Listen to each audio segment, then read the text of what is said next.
Hello everyone. तो आज हम लोग एनसीईआरटी सीरीज में देखेंगे क्लास 7 का चैप्टर नंबर 8 वैभव विलास का युग। तो चलिए स्टार्ट करते हैं क्वेश्चन नंबर फर्स्ट से। निम्नलिखित मुगल बादशाहों में किसने अपनी आत्मकथा फारसी भाषा में लिखी? तो जहांगीर ने लिखा। जहांगीर ने अपनी आत्मकथा तुजुके जहांगीरी स्वयं लिखी, जिसमें उसकी सुंदर फारसी शैली देखी जा सकती है। इस रचना में जहांगीर का व्यक्तित्व देखा जा सकता है। उसको चित्रकला का भी अच्छा ज्ञान था। उसके दरबार में अनेक श्रेष्ठ चित्रकार थे। क्वेश्चन नंबर दूसरा देखेंगे। किस वर्ष जहांगीर ने नूरजहां से विवाह किया? तो 1611 ईस्वी में। 1611 ईस्वी में नूरजहां से विवाह किया था जहांगीर ने। और नूरजहां राज्य प्रशासन में रुचि रखती थी। प्रत्येक महत्वपूर्ण कार्य में जहांगीर उसकी राय लेता था। अंत में वह इतनी शक्तिशाली हो गई कि राज के सिक्कों में जहांगीर के नाम के साथ उसका नाम भी लिखा जाने लगा। क्वेश्चन नंबर 3 देखेंगे। जहांगीर के समय निम्न में से कौन सा क्षेत्र मुगलों से जीत लिया गया? कांधार का क्षेत्र। जहांगीर के समय अफगानिस्तान में कंधार के प्रांत को फारस के बादशाह बादशाह ने जीत लिया। कांगड़ा पंजाब की पहाड़ियों में स्थित एक क्षेत्र था जिसे जहांगीर ने अपनी सेना भेजकर जीत लिया था। Question number 4। निम्न में कौन सा यूरोपीय यात्री जहांगीर के दरबार में आया? तो निम्न में से कौन सा यूरोपीय यात्री जहांगीर के दरबार में आया? सर टॉमस रो आया था। इंग्लैंड के बादशाह ने सर टॉमस रो को मुगल दरबार में भेजा। टॉमस रो ने जहांगीर से भेंट की और वह 3 वर्षों तक आगरा में रहा। उसने मुगल दरबार के जीवन का सुंदर वर्णन किया। Question number 5। निम्न में से किस मुगल बादशाह ने दिल्ली की जामा मस्जिद का निर्माण कराया? तो शाहजहां ने। मुगल बादशाह शाहजहां ने दिल्ली की जामा मस्जिद का निर्माण कराया। शाहजहां की अन्य वास्तुकला रचनाओं में ताजमहल, लाल किला आदि प्रमुख थे। शाहजहां ने आगरा का ताजमहल अपनी पत्नी मुमताज़ बेगम की याद में बनवाया था। शाहजहां जिस सिंहासन पर बैठता था उसे तख्ते ताउस कहा जाता था। क्वेश्चन नंबर 6 देखेंगे। शाहजहां से संबंधित निम्न कथनों में असत्य कथन की पहचान कीजिए। तो शाहजहां से संबंधित हमें इसमें से गलत कथन चुनना है। पहला, इसने मध्य एशिया के वल्क और बलशां को अपनी सेना भेजी। दूसरा, कांधार थोड़े समय के लिए शाहजहां को पुनः प्राप्त हो गया। तीसरा, शाहजहां ने असम में कामरूप पर विजय प्राप्त की। तो ये आपका तीनों कथन तो सही दिया गया। इसका चौथा कथन गलत है और वह कथन है शाहजहां के समय हुगली बंदरगाह पर डचों का अधिकार था। डचों का नहीं था बल्कि पुर्तगालियों का अधिकार था। देख लेते हैं व्याख्या। हुगली बंदरगाह पर इस समय पुर्तगालियों का अधिकार था। शाहजहां का पुर्तगालियों से संघर्ष हुआ। मुगल सेनाओं ने उनको हुगली से बाहर निकाल दिया। इसी अभियान के दौरान उसकी सेनाएं उत्तर पूर्व की ओर बढ़ी और उन्होंने असम में कामरूप पर अधिकार कर लिया। शाहजहां ने थोड़े समय के लिए ईरान के बादशाह से कंधार को पुनः जीत लिया। हालांकि जल्द ही वह उसके हाथ से निकल गया। उसने 3 बार उस नगर पर अधिकार करने का प्रयत्न किया पर प्रत्येक बार वह असफल रहा।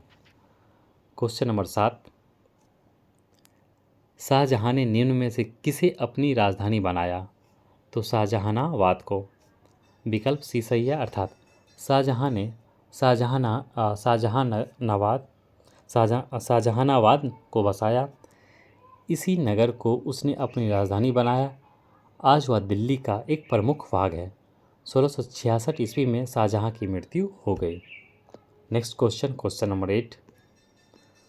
जो क्वेश्चन नंबर 8 है वो कथन और कारण का है। तो कथन देख लेते हैं। मुगल गद्दी पर औरंगज़ेब शाहजहां का उत्तराधिकारी हुआ। तो मुगल गद्दी पर औरंगज़ेब शाहजहां का उत्तराधिकारी हुआ, बिल्कुल सही है, कथन तो सही है। कारण, ज्येष्ठ पुत्र के उत्तराधिकारी के नियम का पालन किया गया। ये गलत है, आपका जो कारण है वो गलत दिया गया है। अर्थात कथन सही है, कारण गलत है। इसके अनुसार हो जाएगा ऑप्शन नंबर सी हो जाएगा। ऑप्शन हो जाएगा सी, ए सत्य है और आर गलत है। देखते हैं इसका व्याख्या। विकल्प सी सही है। औरंगजेब शाहजहां का उत्तराधिकारी हुआ। औरंगजेब उत्तराधिकारी युद्ध में अपने सभी भाइयों को सफलतापूर्वक पराजित कर दिया और सिंहासन पर बैठा, अतः कारण जो है वो आर गलत है। औरंगजेब ने लगभग 50 वर्ष शासन किया। औरंगजेब के शासनकाल में मुगल साम्राज्य का सबसे अधिक विस्तार हुआ। क्वेश्चन नंबर 9 देखेंगे। मराठों के उत्कर्ष का निम्न में से कौन सा कारण सही है? तो मराठों के उत्कर्ष में निम्न में से कौन सा कारण सही दिया गया है? पहला कारण भौगोलिक सुरक्षा, उच्च नेतृत्व शक्ति और राजनीतिक जागृति, उपयुक्त में से सभी। तो ऑप्शन हो जाएगा डी हो जाएगा।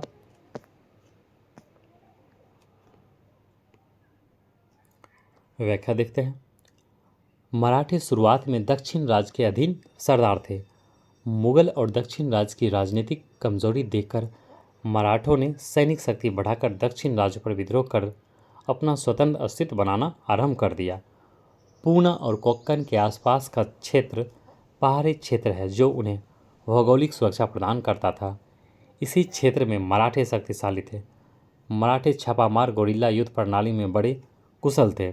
शिवाजी सबसे अधिक शक्तिशाली मराठा सरदार था जिसके नेतृत्व में मराठा ने खूब उन्नति की।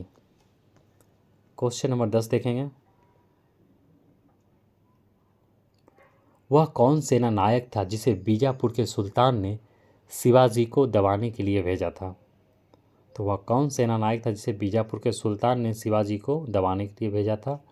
तो अफजल खां।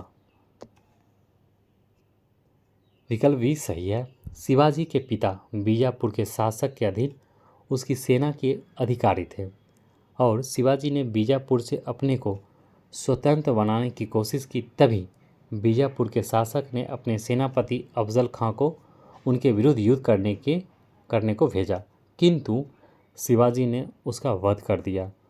उसने अपने को मराठा राज का स्वतंत्र शासक घोषित कर दिया और सन 1674 ईस्वी में वह राज सिंहासन पर बैठे। सन 1680 में अपनी मृत्यु के पूर्व के 6 वर्षों में वह शक्तिशाली मराठा राज की स्थापना करने में सफल हो चुके थे शिवाजी।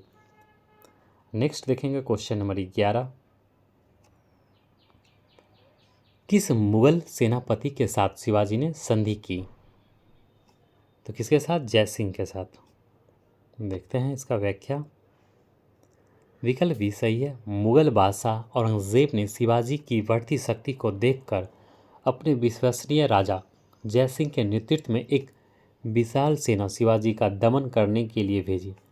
जय सिंह को मराठा की शक्ति का अनुमान था, अतः उसने युद्ध की बजाय मराठों और मुगलों के बीच एक संधि कराई जिसे पुरंदर की संधि के नाम से जाना जाता है। क्वेश्चन नंबर 12 देखेंगे। मराठा प्रशासन से संबंधित निम्नलिखित कथनों पर विचार कीजिए। मराठा प्रशासन से संबंधित निम्नलिखित कथनों पर विचार कीजिए। पहला कथन है, शिवाजी ने राज्य के प्रशासन के लिए केंद्रीय स्तर पर अष्टप्रधान की व्यवस्था की। बिल्कुल सही है। चौथ और सरदेशमुखी मराठा राज्य के बाहर लगान वसूली के 2 प्रमुख साधन थे। बिल्कुल ये भी सही है। इसमें पूछा गया कौन सा कथन सही है, तो दोनों कथन सही दिया गया है। शिवाजी की केंद्रीय प्रशासन में राजा को सहायता और मंत्रणा देने के लिए 8 मंत्रियों की एक समिति थी जो अष्टप्रधान कहलाती थी। मराठा राज्य में आय का प्रमुख साधन भूमि कर था। मराठों ने लगान वसूली की एक ऐसी प्रणाली अपनाई जिसमें बहुत सा धन प्राप्त होता था। एक मोटा अनुमान है कि राज्य को उपज का 2/5 भाग लेने का अधिकार था। इस नियम से लगान उन किसानों से वसूल किया जाता था जो मराठा राज में रहते थे। आगे देखेंगे। मराठा राज के बाहर मुगल साम्राज्य या दक्षिण के राज्यों से 2 प्रकार कर वसूल करती थी। एक कर चौथ कहलाता था। यह उस कर का चौथा भाग था जो किसान दक्षिण के राज्यों को या मुगल साम्राज्य को देते थे।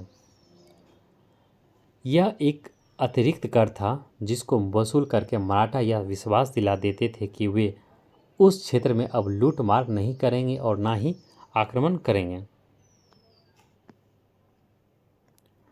दूसरा कर सरदेशमुखी था जो उपर्युक्त कर के अतिरिक्त 10वां भाग होता था। क्वेश्चन नंबर 13 देखेंगे। किस सिख गुरु की मृत्यु के लिए औरंगजेब जिम्मेदार था? तो गुरु तेग बहादुर। विकल्प बी सही है। औरंगजेब के काल में सन 1675 ईस्वी में सिख गुरु तेग बहादुर को फांसी का हुक्म दिया गया था।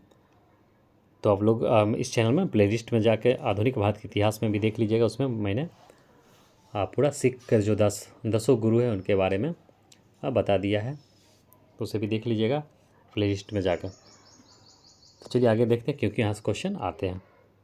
क्वेश्चन नंबर 14 देखेंगे। 14, निम्न में से किस सिख गुरु ने खालसा पंथ की स्थापना की? तो खालसा पंथ की स्थापना गुरु गोविंद सिंह ने किए। सिख गुरु के सबसे अंतिम और 10वें गुरु थे ये। विकल्प ए सही है। सिखों के 10वें गुरु गुरु गोविंद सिंह ने सिखों का सैनिकों के रूप में संगठन आरंभ किया और उनको मुगल सेनाओं के विरुद्ध युद्ध करने के लिए तैयार किया। गुरु गोविंद सिंह ने खालसा दल का गठन किया। गुरु गोविंद सिंह की सेना में अफगानिस्तान के सैनिक भी भर्ती किए गए। सिखों को 18वीं शताब्दी में खूब सफलता मिली। क्वेश्चन नंबर 15, किस मुगल शहजादे ने उपनिषदों का फारसी में अनुवाद किया? तो दारा सिकोह। ये काफ़ी पढ़ा लिखे था ये। देखिए, शहजादे दारा सिकोह ने सन 1657 ईस्वी में उपनिषदों का फारसी में अनुवाद किया और इस प्रकार यूरोप के दार्शनिकों ने भारतीय दर्शन का प्रथम बार अध्ययन किया। दारा सिकोह धर्म और दर्शन पर भी लिखता था। सूफी और वेदांत दर्शन पर उसकी सबसे प्रसिद्ध रचना वह है जिसमें उसने दोनों दर्शनों की समानता दिखाई है। क्वेश्चन नंबर 16 देखेंगे। 17वीं शताब्दी में भारत की व्यापार की स्थिति से संबंधित कथनों पर विचार कौन सा असंगत है? 17वीं शताब्दी में भारत की व्यापार की स्थिति से संबंधित निम्न कथनों में कौन असंगत है, अर्थात गलत पूछा। इसमें से कौन सा कथन गलत दिया गया है, देखते हैं। इस समय फारस, चीन, पूर्वी अफ्रीका, रूस और पश्चिमी यूरोप से भारत का व्यापार होता था। बिल्कुल सही बात है। व्यापार विशेष रूप से हिंदू व्यापारियों के हाथों में था। ये भी सही बात है। इस समय भारत में दिल्ली, आगरा, बनारस, सूरत और मछलीपट्टनम व्यापार के बड़े केंद्र थे। ये भी सही है। चौथा ऑप्शन जो डी है, अभी तक अंग्रेजों का भारतीय व्यापार से कोई संबंध नहीं था। ये गलत हो गया। तो ऑप्शन जो डी है इसका ये गलत दिया गया है, असंगत दिया गया है। देखते हैं इसका व्याख्या।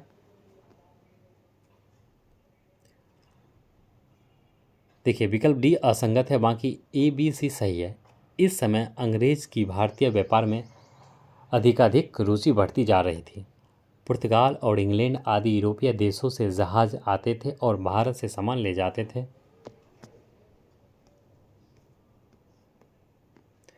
अंग्रेज व्यापारियों ने अपनी एक व्यापार कंपनी बना ली। यह ईस्ट इंडिया कंपनी कहलाती थी। उन्होंने अपनी पहली कोठी फैक्ट्री सूरत में स्थापित की। तो अंग्रेजों के द्वारा जो स्थापना किया गया था पहला फैक्ट्री वो कहाँ? सूरत में किया गया था, सूरत में। अंग्रेज सहित यूरोप के व्यापारियों की भारतीय वस्त्र उद्योग में विशेष रुचि थी और बंगाल से ढाके की मलमल, बनारस के रेशमी वस्त्र, पश्चिमी समुद्र तट से सूरत और अहमदाबाद तथा मदुरई के सूती वस्त्र ले जाते थे। विदेशी व्यापारियों के मन में मालाबार की काली मिर्च की बहुत अधिक लालसा रहती थी। क्वेश्चन नंबर 17 देखेंगे। निम्नलिखित में कौन जहांगीरी चित्रकार थे? तो निम्नलिखित में कौन जहांगीरी चित्रकार थे? बिशनदास, मुराद, मंसूर, वहजात। तो इसमें से सभी हो जाएगा ऑप्शन डी। मुगल बादशाहों में जहांगीर को चित्रकला का सबसे अधिक शौक था। बिशनदास, मुराद, मंसूर और वहजात जैसे उस काल के श्रेष्ठ कलाकारों को उसके दरबार में श्रेष्ठ संरक्षण मिला औरंगज़ेब ने राज्य में चित्रकला और संगीत का विरोध किया। चित्रकला की दूसरी शैली का विकास दक्षिण के बीजापुर राज्य के संरक्षण में हुआ, जहां 18वीं शताब्दी के सुंदरतम चित्रों की रचना की गई। नेक्स्ट देखेंगे क्वेश्चन नंबर 18। क्वेश्चन नंबर 18 है, मुगल वास्तुकला से संबंधित निम्नलिखित कथनों पर विचार कीजिए। शाहजहां के काल में वास्तुकला का पर्याप्त विकास हुआ। औरंगज़ेब के काल में मुगल वास्तुकला की अवनति आरंभ हो गई, अर्थात उसका क्षय होने लगा। देखा जाए इसका पहला क्वेश्चन ये भी सही है और दूसरा भी सही है। उपयुक्त में कौन सा कथन सही है? तो केवल नहीं, एक मिनट, वास्तुकला अवनति हुई, इसमें पूछा गया कौन सा कथन सही है, तो सही केवल फर्स्ट होगा। देख लेते हैं व्याख्या। नहीं सी दोनों, हाँ, अवनति वही क्षय होने लगा, बिल्कुल सही है, इसका दोनों सही दिया गया। चलिए देखते हैं। कथन पहला और दूसरा दोनों सही है। शाहजहां ने बड़ी सुंदर इमारतों का निर्माण कराया। उसके शासनकाल को विशेष रूप से इसके लिए ही स्मरण किया जाता है। शाहजहां कालीन इमारतों में भारतीय और विदेशी वास्तुकला के विभिन्न तत्वों का समन्वय किया गया। इनमें अनेक आकार के गुंबद, सजी हुई मेहराबें, ऊंची मीनारें, झरोखे, चौड़े झुके हुए छज्जे, छोटे दर्शक मंडप और सजावट के अन्य उपकरण आते हैं जो भारतीय वास्तुकला में समानता पाए जाते हैं। दूसरे, इन इमारतों के विभिन्न अंगों के अनुपात में बड़ा संतुलन रखा गया है। शाहजहां द्वारा निर्मित आगरा का ताजमहल अपनी विशेषता के कारण विश्व प्रसिद्ध है और यूनेस्को हेरिटेज में भी वो शामिल है, ताजमहल। और इसे कब, ताजमहल को कब शामिल किया गया था, आप लोग कमेंट करके बताइएगा यूनेस्को में। औरंगज़ेब के काल में मुगल वास्तुकला की अवनति हुई, अर्थात कमी आई उसमें। इस काल की इमारतें प्रायः पहले की बनी इमारतों की नकल होती थी। क्वेश्चन नंबर 19 देखेंगे। निम्नलिखित कथनों में असत्य कथन है, तो इनमें से कौन सा कथन असत्य है उसे देखना है।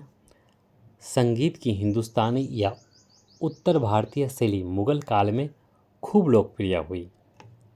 दूसरा कथन, ख्याल और ठुमरी संगीत शैली मुगल दरबार में विकसित हुई। तो ख्याल और ठुमरी संगीत शैली जो है वो मुगल दरबार में विकसित हुई। तो देखते हैं इसका व्याख्या। नहीं, तीसरा ऑप्शन, ये तीसरा देखते हैं इसका। हाँ, कथन, इस समय कर्नाटक संगीत की शैली प्रायद्वीपीय और दक्षिण भारत में अधिक प्रसिद्ध थी। 18वीं शताब्दी तक दिल्ली और लखनऊ उर्दू काव्य का प्रमुख केंद्र नहीं रहा। इसमें असंगत पूछा गया था, अर्थात गलत कथन पूछा गया, तो गलत कथन डी है, अर्थात 18वीं शताब्दी तक दिल्ली और लखनऊ उर्दू काव्य के प्रमुख केंद्र थे। यहाँ जबकि दिया गया है नहीं रहे। देख लेते हैं व्याख्या। विकल्प डी असत्य। 18वीं शताब्दी में दिल्ली और लखनऊ उर्दू काव्य के प्रमुख केंद्र थे। 17वीं शताब्दी में संगीत कला का पर्याप्त विकास हुआ। ख्याल और ठुमरी जैसे संगीत की नवीन शैलियों जिनका विकास मुगल दरबार में हुआ था, नए केंद्रों में भी लोकप्रिय हो गई। अन्य शैलियों जैसे ध्रुपद को भी संरक्षण प्रदान किया गया। क्वेश्चन नंबर 20 देखेंगे। निम्न में कौन सुमेलित नहीं है? इसमें पूछा गया इनमें से कौन सा सुमेलित नहीं है। पहला, सूरदास, उसकी रचना सूरसागर, ये सही दिया गया है। तो सूरदास की जो रचना है सूरसागर है, ये सही है। रसखान का है कृष्ण लीला, ये आपका गलत दिया गया। ऑप्शन जो इसका बी हो जाएगा वो गलत। बिहारी का है सतसाई, ये पहला और तीसरा सही है, दूसरा गलत है। तो इसके अनुसार हो जाएगा केवल 2, ऑप्शन नंबर बी हो जाएगा इसका आंसर। रसखान की कृष्ण लीला नहीं बल्कि प्रेम वाटिका, तो रसखान का द्वारा जो लिखा गया उसका क्या नाम है? प्रेम वाटिका के नाम से रचनाएं प्रसिद्ध है। सूरदास आगरा के नेत्रविहीन कवि थे जिनकी रचना सूरसागर काफ़ी प्रसिद्ध है। बिहारी की लिखी सतसाई भी लोकप्रिय हुई। तो हमारा जो चैप्टर नंबर 8 था ये कंप्लीट होता है। अगले वीडियो में हम लोग देखेंगे जो लास्ट चैप्टर है क्लास 7 का, चैप्टर नंबर 9। फिर हम लोग स्टार्ट कर देंगे क्लास 8 का क्वेश्चन आंसर। ठीक है, आप लोग वीडियो को लाइक करें और शेयर करें। अगर आप लोग इस चैनल पर नए हैं तो चैनल को ज़रूर सब्सक्राइब कर लें। मिलते हैं हम लोग अगले वीडियो में, तब तक लिए आप सभी का धन्यवाद।